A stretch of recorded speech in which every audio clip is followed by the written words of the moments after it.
What's good, beautiful people? Welcome to another episode of the Clay Space. I have a very, very, very special guest. I might try my best to run down this list of accolades. She's a singer, songwriter, an actress, a published author, a Yale graduate, a mom, a trainer. She speaks two different languages fluently. Am I missing anything? I'm missing a lot. It's too much to say. I mean, last but not least, this is my lady. She has a special place in my heart. Man, ladies and gentlemen, I want to welcome Karlèh. Man, Thank you. it's funny because like she does so much, right? And I always get on her because like she be being too humble. You know what I'm saying? I'm like, man, you better let these folks know. You know what I'm saying? Let these folks know you graduated from Yale. Yeah. That's a big deal. And she got full scholarship, right? hmm Come on now. Come on now. And you was an athlete too, right? Yeah, record holding See athlete. that come on, put some respect on your name. What Yeah, record you broke? the shot put record. Mm-hmm. Yeah, the shot put indoor record and the outdoor record. See, look at her. But don't play with Karlèh, y'all. Yeah, Karlèh, I just want to let you know, welcome. thank you. And this is the Clay Space. It's also a safe space. I want you to talk freely, be yourself, Okay. have fun, get comfortable. Worst come to worst, if you say something that you don't want people to know, we can always delete it. You know what I'm saying? But for the sake of the time being, I want you to feel safe. Thank you. Yes. So I normally go right into my episodes with a forum, like just a topic for people to get into. And I'm going to do that, but I want to ask you this question first. Like, I just named off all of those things, right? Like, how do you have the capacity to do all of these things? And you do a lot of these things simultaneously. Some of these things simultaneously. I forgot to mention, you catch her in the morning, she'll sell you some health insurance too.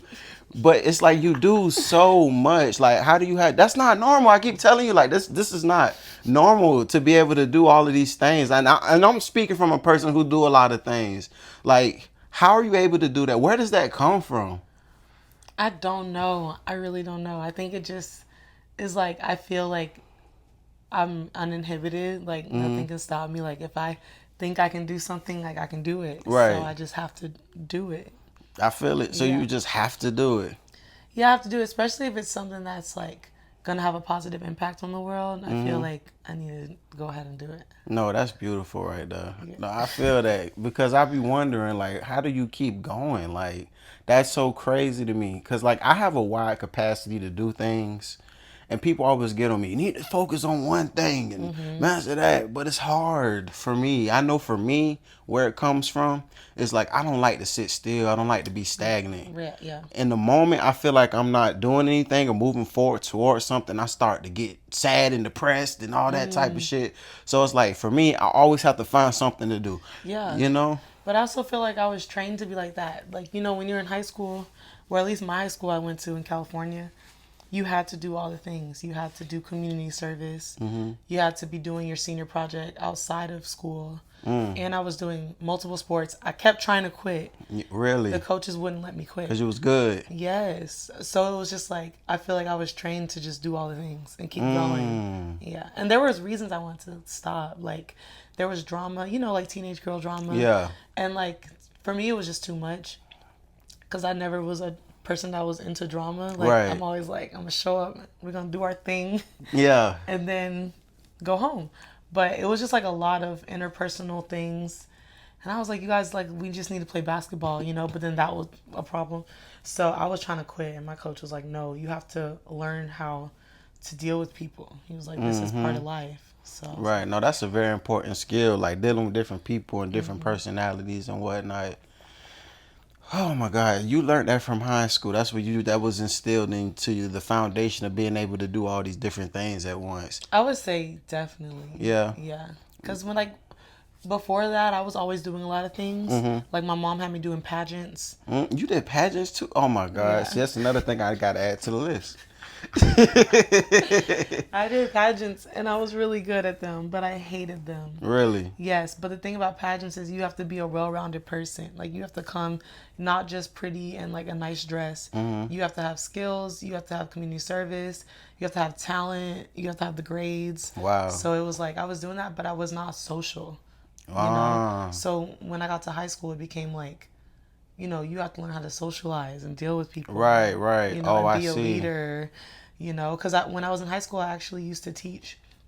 I helped the teacher teach English second language for the Mm, students that were like not from America, right. and that's how I learned like different languages from teaching them. Then they would teach me their languages. Wow. Yeah. Dang. So shout out to high school, California Yeah, high shout school. out Corona Del Mar. Okay, Crondomar. Corona Del Mar. Sea Domar, Kings. see? Okay, for sure. I'm not gonna say that right. But shout Yeah. out to Soul C. Johnson. We ain't learned all of that. You feel me? But we still made it through. We're still here. We still here. Yes. Oh my God. But for the farm, this is a conversation I had on my last episode with my homie him. We was talking about the law of familiarity. And I was just gonna leave it at that. But I seen one of my homies who do music. He's a really popular person. And like he's like about to blow. Like for real, for real. And he was expressing on his story like how it kind of frustrated him how the people he know don't support him like people that don't know him. And then I had like told him, I said, bro, don't take it personal. Like this is just part of the process. It's the law of familiarity. Like the people who know you, they just have this idea of you, of you know, and it's not their fault. These people might even love you and want to support you, but it's like they can't get past like where you I went to school with you. Like we used to play football up the street. Like they just can't That's get facts. past you're just a person to them, right? And then when you come to people who don't know you and you say, I'm a superstar. Yeah. And then they see it and they hear it and they're like, yeah, you are Like, a no superstar. doubt. Yeah, Yeah, so yeah. they believe you because they don't know you as nothing else. So it's a law of familiarity. And I wanted to touch on that. And I wanted to ask you because you're from a lot of places and you had to like maybe reinvent yourself or reintroduce yourself to a bunch of different people. Like, what has been your experience with the law of familiarity, especially with you doing music now? My experience, I think most people, at least like from Louisiana, are just really happy for me. In California, my high school classmates actually voted my superlative was most likely to be famous. See, look at that. So yeah, I think they saw it in me before I did, honestly. Wow. Yeah, because like I said, I wasn't really good at like working a room at the time, but like they would always see my talent Right. and like call it out to me. Wow. So I think that was really that was really helpful. But I think overall, like everywhere I've been like kind of an overachiever. So people just knew.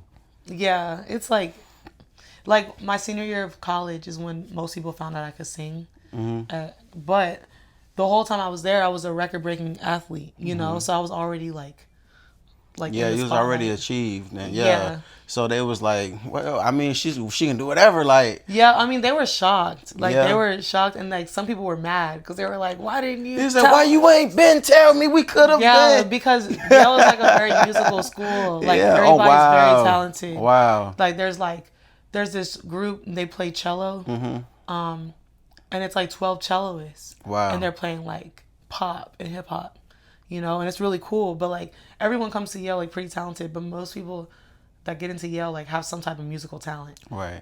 So like the whole time I was there, I was going to everybody's shows, just like enjoying the shows. Right. I didn't tell anyone I could sing. So it was like my senior year when like they found out I could sing, some people were like Right.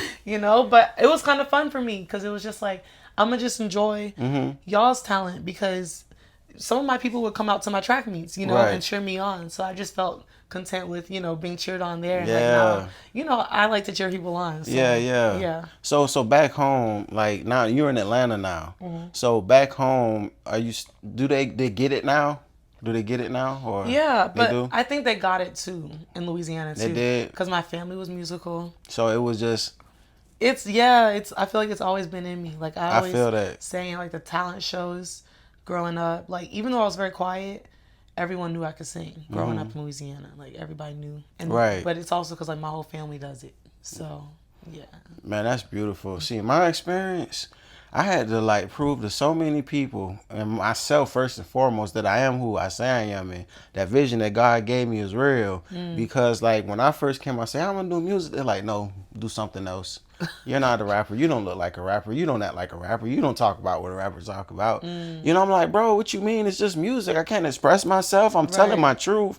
And it was so weird. I had a hard time getting people to even listen to me. But for the folks who did, I had like a, I would probably say like a, I'm not even exaggerating, like a 98% rating. Like if you listen, you was gonna like it. Yeah. But it was just getting people to listen was the hard part. Yeah. And it was like difficult. And I've experienced that a lot. And it's like I was breaking through so much, and I stayed in Savannah so long, breaking through the mode of that. And you know, I've met a lot of people who didn't know me, and when I came as that, they're like, "Bro, you dope, you dope, you dope." And Yeah, then I for started sure. moving to different cities, California, Atlanta.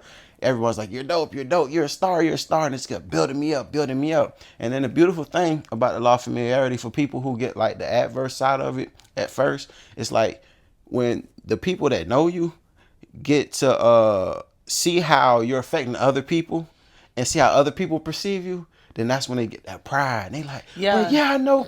Yeah, I've Yeah. been new. Yeah, bro, we used to. And then they start to see you in that light once everybody else start to see you in that light. And I cannot stress enough that this is part of the process. And because like I know a lot of people out here watching, a lot of creatives who going through their creative journey, pursuing their dreams. You're going to go into it thinking that the people closest to you are going to be the ones to support you. And that's not going to be the case. I mean, for a lot of people, it's not going to be the case. It's going to be the people that don't know you. But have grace and be patient because those people will come around. That's true. Yeah. Yeah, for sure. Yeah, for sure, for sure.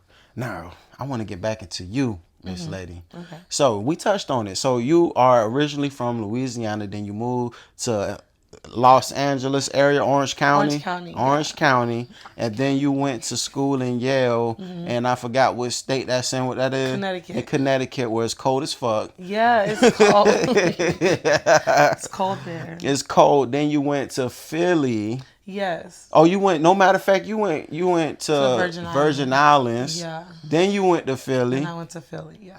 Wow. Yeah. And then Atlanta. No, the New Orleans. Then New Orleans. Yeah. Then Atlanta. Man, so traveling and being in different places give you a lot of perspective. Yeah. I want to know what are some of the, I guess you can, I don't want to say the differences, but what are some of like the most impactful perspectives that you've gained from living in these different places and experiencing the people, the different people living in these spaces? So when I was in Philly, I was a teacher, and I remember one of my students. I was teaching sixth grade, so the kids were like 11, 12, and I had a student, come to school really upset one day because he was like, "I'm just tired of teachers telling me that I can be whatever I want to be." He was like, "I can't. I can only go as far as what the world around me will allow me to be." Oh, wow. He was like, "I have to pick from the options, so I have to start looking at these options in front of me and be the best at what one of these options is." He was like, "I can't just be whatever I want to be." And I was like, so he's just started a huge debate at the school because some teachers were like, he's right.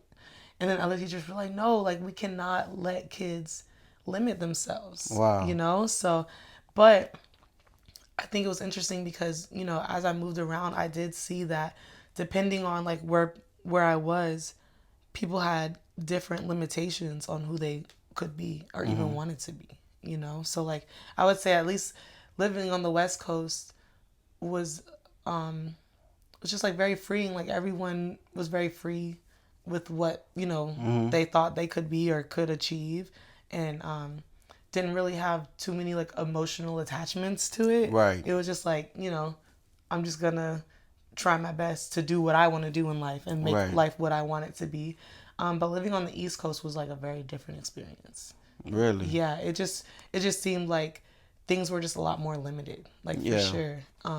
I definitely get that too from my experience going out west. It seemed like, first of all, it's so much more diverse than what I was used to. I'm just used to black people and white people. Yeah, And you for might sure. see some Mexican people sprinkled around, but out there are so many different people from different Yeah. parts of Asia and Europe and the Pacific Islands, and it Yeah. was just it was a culture shock. And then the mindset of these people was very freeing, and Yeah. it made me like have the courage to be free and brave, and the Yeah. exploration of myself, of who I am and what I really want to be. And that's an interesting point that that young man had made. I'm wondering, where do you stand on that? Where do I stand? I think it's important to always show children what their options are, but I don't think you should ever limit, you know, help a child to limit themselves or what Right. they think that they can do or be. Like, I think sometimes that's part of the options. Some of the options is you can leave this bird's nest and fly, No, and absolutely. so that's one of the options. So, Yeah, I definitely agree. And I understand that he's trying to have a practical perspective of it, and him yeah. thinking that I can only do what's in front of me. But it's true, but it's not, because it's like, I feel like exposure is important. Yeah, and it also thinking about like his life, the things that he's seen, right? He's 11 Right. having this discussion and like very serious about it. He didn't want to talk about any like academics that day. He was Right. like, this, like, I had this epiphany and everybody needs to know, and I'm mad because why do y'all keep telling me I can be whatever I want to be? Right. You know? But a few weeks before that, he was playing basketball at the park and there was a drive by and he watched somebody die. Right? So it's like you kind of see like how your lived experiences impact what you think your options are, No, absolutely. you know? Absolutely, man. I hope that young man doing all right now, I'm man. sure he's doing amazing. Yeah, he's a really smart He's kid. really smart. He's a really Yeah. good basketball player. Man, that's what's up, man. That's beautiful, man. Shout out to you, young man. And he's thinking really on a deeper level at 11 too at the time. Like, so you all right? I know you white, little bro. Yeah. Man, Karlèh, I want to get into your music journey, because you said you went all throughout college and no one knew that you really did music, and you really wasn't like pursuing it that much, so much prior to that.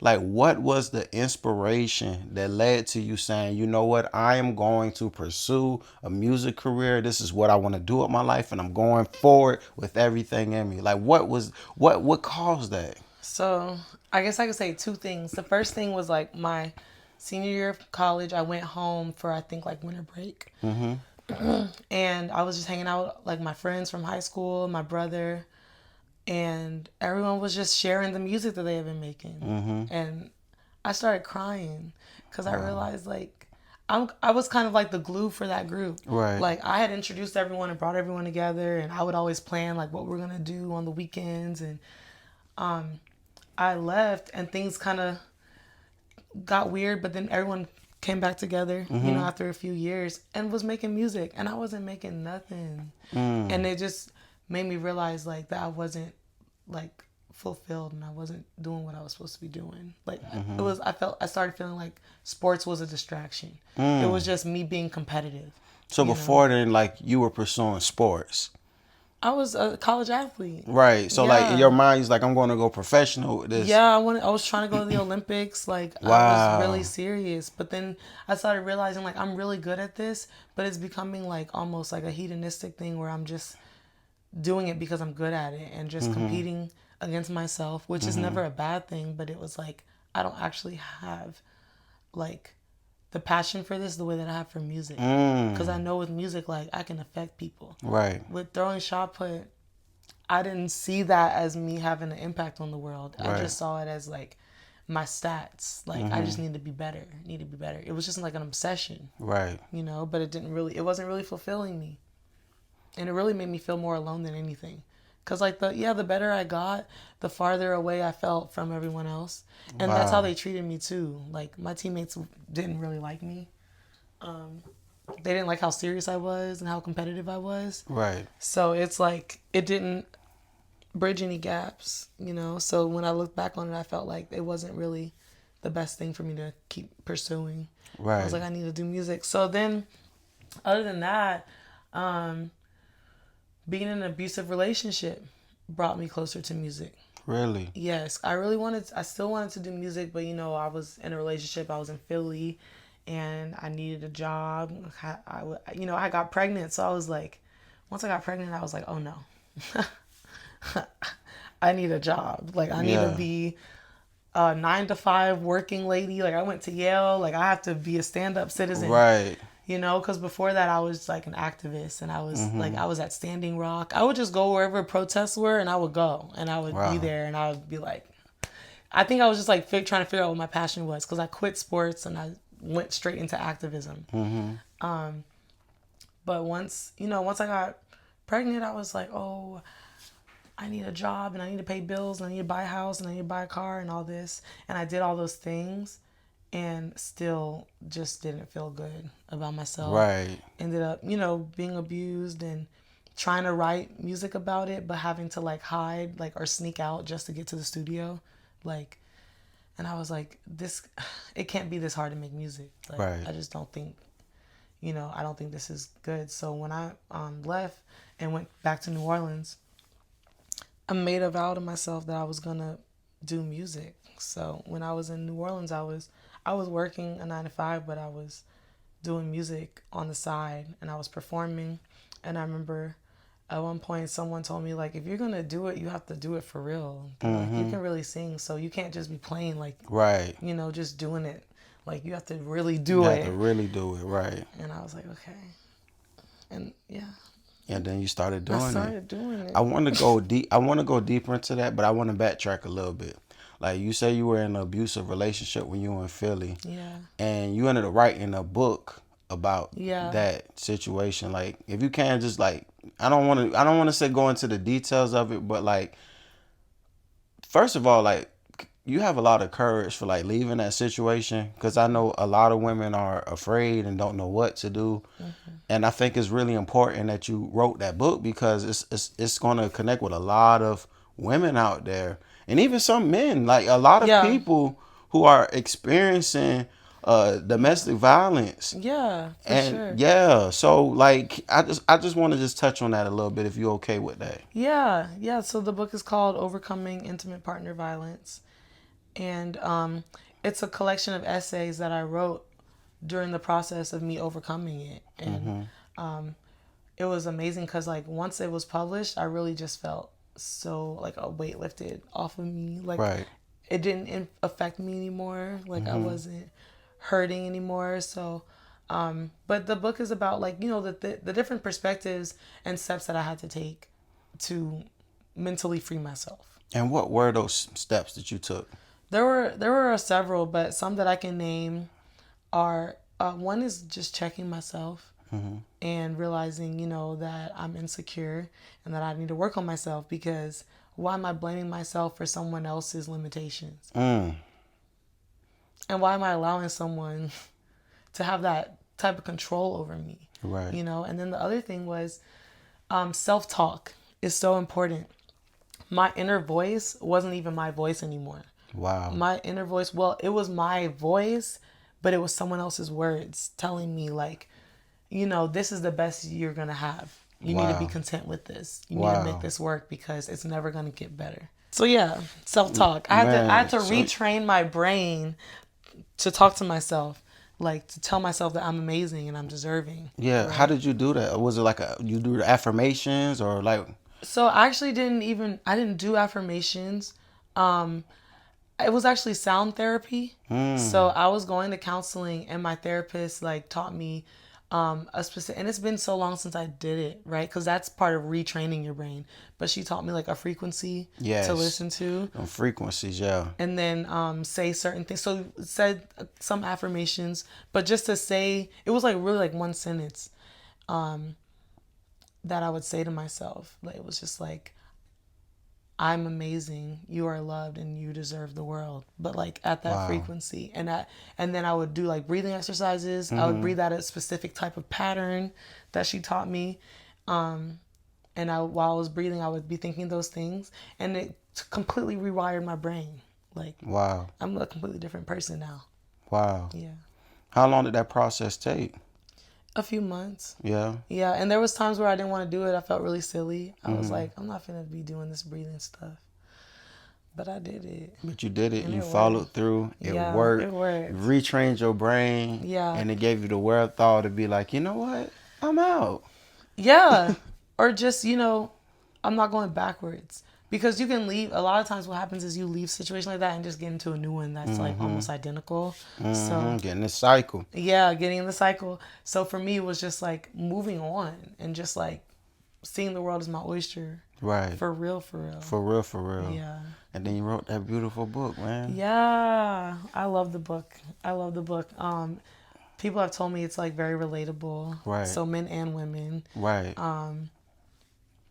But yeah, I mean, I think it's just helpful because people don't realize like a lot of people don't realize the steps that come before the physical aspect of the violence. Like people don't realize things are violent even if they're not physical, right? So emotional abuse, that's a type of domestic violence. Right.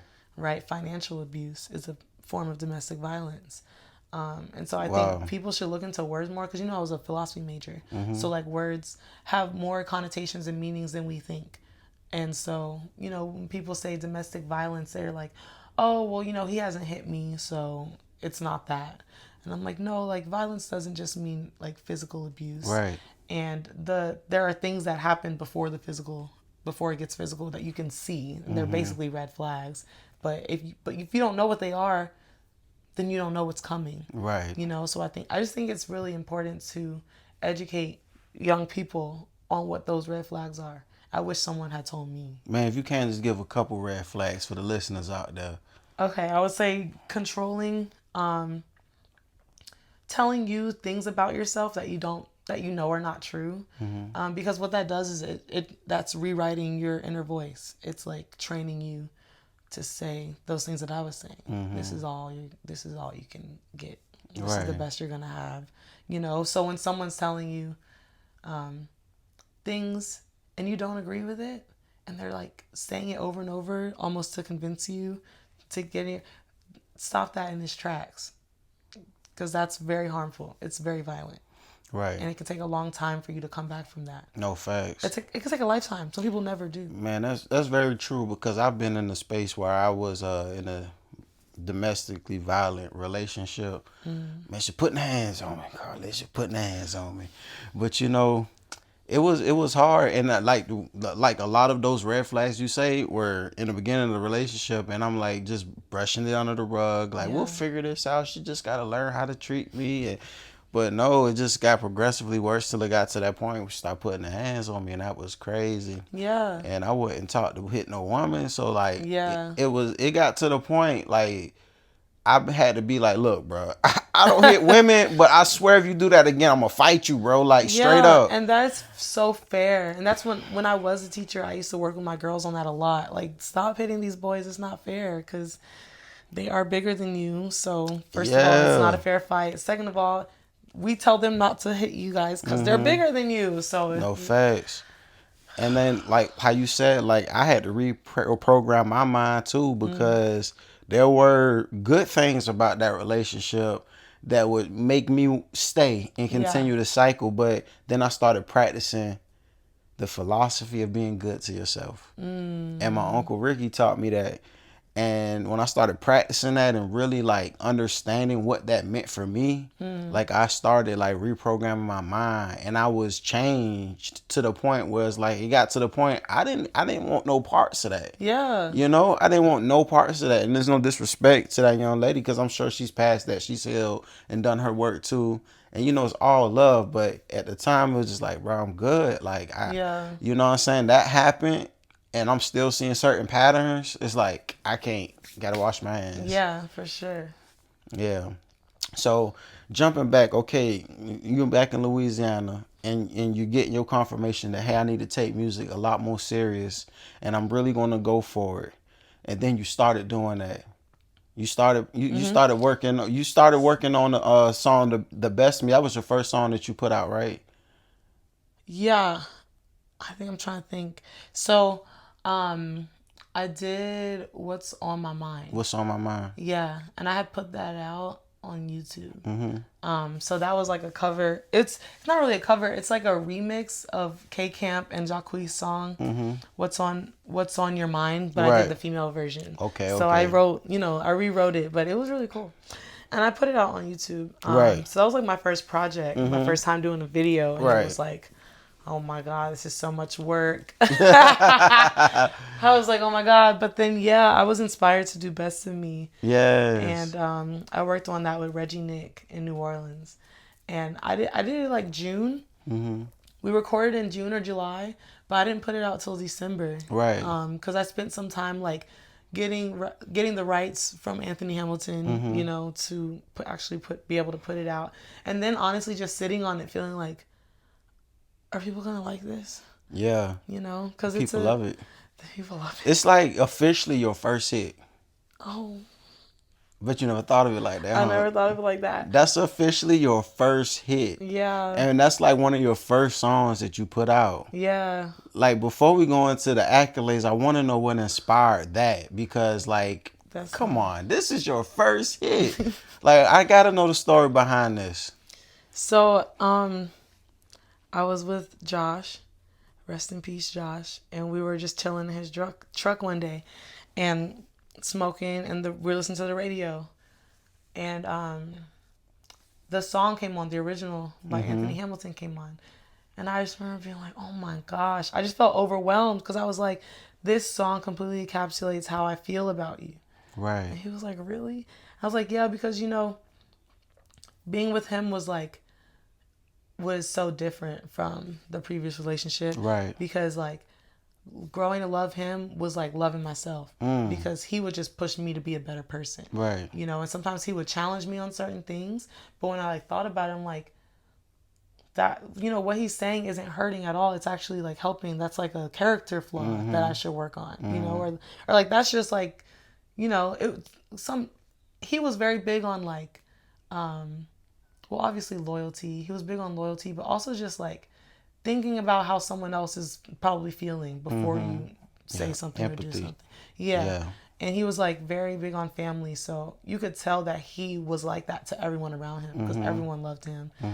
People gathered around him like all the time. So I worked on that. I'd been alone a lot. So I think it was just not something that I had to practice. Right. But like he pushed me to do that and work on that about myself.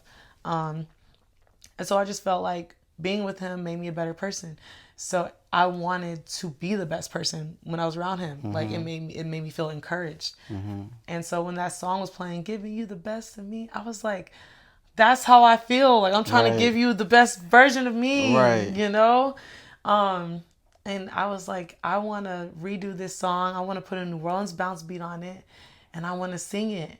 And he was like, you have to do it. And I was like, yeah, I'm gonna do it. And at the time, like, we didn't know how to do it. But we were like, I'm gonna do it. Right. So, probably like 2 weeks later, he passed away. Wow. He died. And I wrote this other song after he died that someone gave me a beat. The person I was performing with, we were in a reggae band. And so she had made a beat and she gave it to me. And it was a reggae beat. And I wrote to it. And it was a very beautiful song, but she was like, you can't put this out. And I was like, why? But she felt like it made me seem suicidal. And I wasn't suicidal, but I definitely was like, not here. Right. You know what I mean? That's very traumatic to lose a person that close to you that means so much to you. Like, Yeah, and I was like trying to explain to people, like my aunt was freaking out about it. I was trying to explain to people like, I'm not suicidal, like you guys just don't get it. And so she was like, you need to finish processing what happened. But you can't, this isn't something you want to put in the world because a lot of people aren't even going to understand it to take it incorrectly. Right. It's like, okay. So then I would always like have dreams about him. Like he would come to me in my dreams and stuff. And I started remembering like what we said we were going to do. Right. So I started reaching out to musicians in the city and being like, do you know who can help me, make this beat? And people put me in touch with Reggie Nick, who at the time didn't have any Grammys, but now has a bunch of Grammys. Okay, so Reggie, it was really cool. Yeah. So I went to his studio. It was so funny because I had Kari and Josh's son with me, Lil Josh. And they were in the studio, and I showed up there with like a bandana on my head. Like my hair hadn't been done in weeks.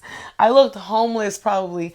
And I had like McDonald's, like they had McDonald's, and he opened the door and I was like, don't worry, they have McDonald's, so they're gonna be quiet. And I just walked, he was like, it's fine. And I was just like, be quiet. Like, but he was like waiting for me to give him the instrumental, and I was like, ain't no instrumental. Right. I was like, you play the piano, right? He was like, yeah. I was like, that's a keyboard, right? He like, yeah. So I'm like, we're gonna recreate these chords and build this beat. And he was like, okay. So we did it, and then I hopped on the mic, did the vocals, and then afterwards he was like, wow, I didn't know we were gonna be doing all that today. And I was like, yeah, you know. That's what's up. You had worked them that day. Yeah, he worked for that studio money to that day. Man, but then Best of Me came out of that. Yeah, Best of Me came out. I loved it. I was showing it to people and everybody loved it. But I was just like so nervous to put it out. So then I had read the book, Everything You Need to Know About the Music Business. Yes, by Donald Passman. Oh my God, it was so much information in there. So I found out that I needed to like, you know, get permission to put the song out. So I started that process. It actually didn't take that long. But then after I got the permission, then I was like, oh. It's like, nah, I can put it out for real. You got to then at that point. Yeah, but then I still was like, oh no. Like, I'm scared. I was like, no, I don't have any excuse. Right. You have no excuse, right? No excuse. And then my photographer took like some photos of me. He was like, this is the cover art. And so I was like, no, I don't have any excuse. But yeah, I finally put it out like December 30th. Like the year was on, and I was like, I need to just go ahead and do it. Like the year was almost over, and I don't really do like New Year's resolutions. I just do like end of the year. What's it called?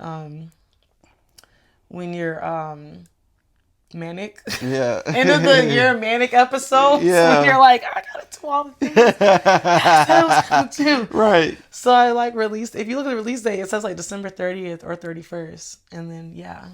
You released it. I released it into the abyss because I didn't know how to market it. But then that's during the pandemic, so then we were on Clubhouse. So I was on Clubhouse like every night, like playing the song for people. And then I remember one lady, I blocked her because she was like, every song you make sounds the same. And I was like, she's deaf. I was like, she can't hear because this song doesn't sound like, no, she's not. Yeah, I was about to say. I was like, this song doesn't sound like anything I've ever made or anyone's ever made. I was like, girl, I blocked her. And people were like, you shouldn't have blocked her. And I was like, yeah, because I'm not going to let that negativity like enter my space. Right. But I'm still very much like that. Like I don't let people's negativity like, because I'm like, if you're telling me something that makes sense, then it's like, okay. But when she said that, I was like, you're not making any sense. Because like we made that beat. We made that beat from scratch. Okay. I sound completely different. But anyway, yeah. So I honestly started making more music. I was in Atlanta. So I didn't forget about Best of Me, but it was just, some people were telling me like, oh, you made a mistake by making your first song a cover song. And so it did kind of like, people always got their opinions. Everybody had a lot of opinions on Clubhouse. Everybody. So but then when that thing blow up, what they got to say now? Come on now. So yeah, so I kind of like ignored it, and then last year, this year January, I was just like, it was like January 3rd. I was just scrolling on TikTok because I love TikTok, and I was just scrolling, and then I got to this video. It was this guy. He was golfing, and my song was playing on it, and I was like, I must know him. Like, right. Like, who's that? I must know him. So I go to his page and I'm looking, I'm like, I don't know this man. I've never met him.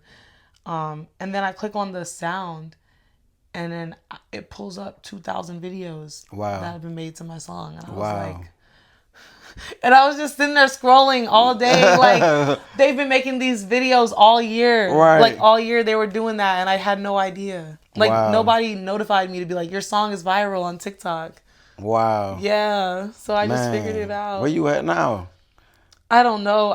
Honestly, I don't go there no more. You don't go in there no more? It's so overwhelming. Every time I get on there, so many notifications. Right. I'm like, TikTok because I really like to go on TikTok to just scroll. Right. So now it's like if I go on there, I need to interact with these, So Right. I'm not ready. So I will one day, but Yeah, but it's getting up there. it's up there. Yeah. Yeah, it's crazy. So I just sometimes I go on there and I thank people like thank you for Yeah. using my song, but I need to do it more. But it's overwhelming. Man, I bet that though that put a batter in your back to like move forward with like your other projects because you put out a EP Cliche, right? Yeah. I love that EP, by the way. One of my Oh, favorite songs is on there. which one? Red Oh Flags. yeah. That's my joint right there. Yeah, I Like love red I flags. want to like get into what was the inspiration behind that project and those records because you got some really dope records on there. Thank you. Oh my gosh, inspiration. Okay, so the title is Cliche, and there's a song there called Cliche, and I feel like that song kind of encapsulates like what the EP is about. Right. Because basically in the song, I just say a bunch of things that are really cliche, right? But I feel like we have made these things cliche, but they're not cliche. They're real, but we're scared to say them now because maybe we feel like they've been said too many times or because, our generation, we've grew up watching movies. Like we've seen everything. We've seen it all. We've seen everything. Everybody wants something different, something new. But sometimes like those things that are cliche, I think are what can bring us together, like bring us back together to have like those healthy bonds. Yeah. So that's really what it's about. Man, it's cliche because it's common, and it's common because it's the basis. So to your Yeah. point, it's like those things will bring us together. Yes. Like wanting something serious. You Yeah. make me wanna give you something serious. Yeah. Yeah, you got it. Yes, piece of cake. Come on Yeah. now. Entree Trey, my meal. come on, just about to say that. Come on now. Yeah. Yeah. Yeah, I like romance. Like I like romance. Like I like the things that like seem cheesy to people. So, but I think everybody really likes that. And we're too cool for school right now. But Oh, not me. you're not. You know. Yeah.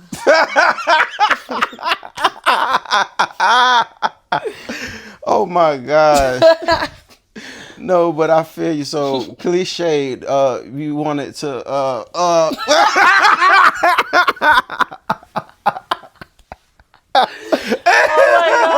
So I wanted to talk about all the things. I wanted to talk about the things that we don't talk about. Right. That's basically what it was. Yeah, pretty much. So I wanted to yeah. talk about red flags. You know what's so crazy? When I wrote My red flags, that stuff wasn't even viral. Remember how red flags had went viral? It wasn't even viral yet. When I Right. wrote red flags, that's why I was like, oh my gosh, I have to Yeah, like have my bro. stuff together because if I had released it immediately, I would have been Yeah, before ahead of the curve. Yeah. But that red flags though, that's an important song right there, and I Yeah. think it kind of speaks on like a testament of what you've been through. And like breaking cycles. It's like I ran through stop signs. Those are real red flags. We all have, like, we've seen the signs and we just be like, yeah, it's okay. We can brush that under the rug. And it's like, no, bro, these are red flags. Yes. We have to stop at the stop sign. Please stop, please. Right. That's Yeah. very important. I find like a constant theme, like with your music and like really all of your art. Like it's a constant theme of positive messaging and things that'll help impact people. Like, why is that important for you to do that? Because so I do music because it's a gift that God gave me, right? And that's I'm just fulfilling His prophecy, right? Right. So I'm just a vessel. Are you just a vessel? God just using you to be able to speak to these people and to do the things that you do. Yeah, I mean, I didn't teach myself how to sing, Right. He gave me the gift, like at a No, very young definitely. age. So I just feel like that's when that's what I'm inspired to do. That's what comes out of me because that's what He creates for me, and so that's just what it is. Man, amen. Ain't that the truth? Look here, boy. If I could sing like you, boy, it'd be over with for everybody, boy. Look here. Look here, boy. Oh my gosh. I put these words together, but you got such a beautiful voice and you have such a beautiful texture, a beautiful message. You're a beautiful person, a beautiful spirit, just through and through. Thank you. Like Karlèh, I appreciate you. The world appreciates you. And we just are excited to get more of you. Thank you. Well, I'm excited to be here. Thank you. And thank you for joining me on this episode of the Clay Space. And people, until next time, peace.